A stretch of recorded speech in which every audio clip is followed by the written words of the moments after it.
যে কোনো একটা প্রাইভেট কোম্পানি, আমি নাম বলছি না, বাংলাদেশের 1, 2, 3-এ পড়বে এরকম একটা প্রাইভেট কোম্পানির একজন বড় কর্মকর্তা, ওই অফিসে আমার একটা কাজ ছিল, ভাইয়ের সাথে একদিন দেখা হয়ে গেল, উনি আমাকে দেখে খুব আবেগ আপ্লুত হয়ে গেলেন। পরে ওনার অফিসে গেলাম, এক সময় গেলাম, চা খেলাম। উনি আমাকে বললেন, ভাই আপনার একটা কথা শুনে আমার জীবন পরিবর্তন হয়েছে। আমি বললাম, কি পরিবর্তন হয়েছে? মানুষ বেনামাজি নামাজি হয়ে গেছে এরকম কিছু? বললেন, না ভাই, আমার এমন এক রোগ হয়েছে যেই রোগ থেকে মুক্তির আপাত কোনো উপায় নেই। দেশের বাইরে বিভিন্ন জায়গায় চিকিৎসা করে আমি নিরুপায় হয়ে গেছি এবং নিরাশ হয়ে যাওয়ার পর্যায়ে চলে গেছি। সবাই বলে দিছে যে না, আপনারা সুস্থ হওয়ার কোনো সম্ভাবনা নাই, যে কদিন বেঁচে থাকেন ভালো মন্দ খান। বলে যে কোম্পানির কাজ ছেড়ে রেখে আমি গ্রামে চলে আসছি এবং শুধুমাত্র অপেক্ষা করছি যে আমার কখন সময় শেষ হয়। এরপর উনি বললেন যে আপনার একটা আলোচনা শুনে তাহাজ্জুদের সময় আল্লাহর কাছে চোখের পানি ফেলে চাওয়ার যে গুরুত্ব, এটা বুঝে এটা শুরু করলাম। উনি বলেন যে একদিন তাহাজ্জুদে উঠে অনেক কান্নাকাটি, অনেক দোয়া, অনেক নামাজ পড়ে সকালে উঠার পর আমার শরীরে সেই রোগটা জিরো, অর্থাৎ একবারে শূন্যের কোঠায় পৌঁছে গেছে। চুল পরিমাণ কোনো অসুবিধা আমার নেই মনে হয়েছে। ওই ভাই এখনো বেঁচে আছেন, ঢাকায় কাজ করেন, মাঝে মধ্যে আমার সাথে যোগাযোগ হয়। সে ভাইটি আমাকে বললেন যে আমার শরীরে সেই থেকে আজও পর্যন্ত ওই রোগের কোনো আলামত আর একবারও আমি দেখিনি। এবং তিনি বললেন যে ভাই,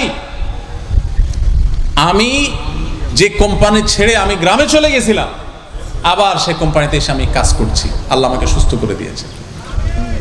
ডক্টর আব্দুল্লাহ জাহাঙ্গীর রহমতুল্লাহ আলাইহির একটা বক্তব্য শুনেছি, স্যার বলেছেন যে এক লোক তার জমি জমার একটা ইস্যুতে তার কাছে স্যার কাছে এসেছিলেন, এসে একই অভিযোগ করেছেন যে আমার জমি জমার একটা মামলায় পড়ে গেছি, আমার ন্যায্য অধিকার থেকে বঞ্চিত করা হচ্ছে, আমার কোনো পেশি শক্তি নাই, কোনো মামু খালু নাই, কোনো হাই হ্যালোর পাওয়ার নাই, আপনি আমাকে একটু কোনো তাবিজ কবজ কিছু একটা আমল কিছু একটা দেন। তো আব্দুল্লাহ জাহাঙ্গীর রহমাতুল্লাহ বলছেন যে তাহাজ্জুদে উঠে লম্বা লম্বা কেরাত রুকু সিজদা দিয়ে নামাজ পড়ে দুহাত তুলে একটু বুক ভিজিয়ে আল্লাহর কাছে একটু কাঁদবেন, একান্তে একাকী।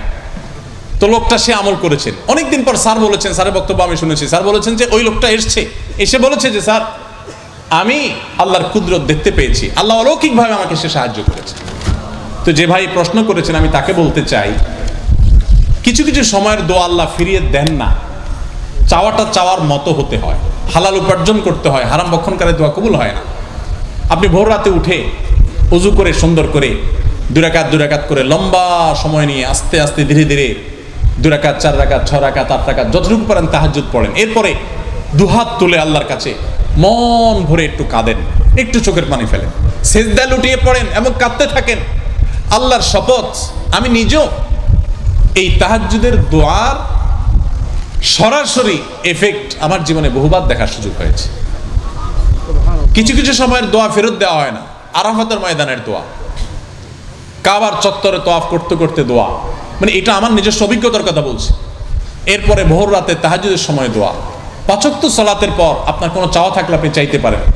আবার জুমার দিন আসরের পরের দোয়া, এই দোয়াগুলো খুব গুরুত্বপূর্ণ। এই জন্য দোয়া করবেন এবং দোয়া চাইবেন অন্যদের কাছে এই সময়গুলোতে, আর আল্লাহর কাছে দোয়া নিবেদন করবেন। আল্লাহ তাআলার কাছে আমরা দোয়া করি, যে ভাই অসুস্থ প্রশ্ন লিখেছেন, আল্লাহ তাআলা সে ভাইকে পরিপূর্ণ সেবা কামাল আজলা দান করেন। জাযাকুমুল্লাহু খায়রা ওয়া আখিরু দাওয়ানা আলহামদুলিল্লাহি রাব্বিল আলামিন।